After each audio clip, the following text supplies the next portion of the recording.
Hi everyone, Judith Diaries here and now mag-unboxing tayo guys ng Bingo Lotto. So ayan guys,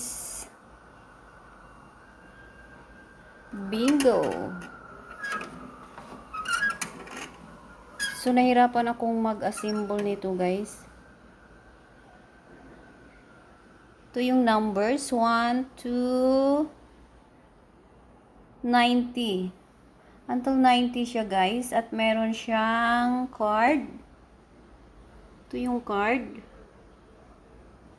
And then meron siyang dollar sign. So, ito yung napapaloob sa ating bingo.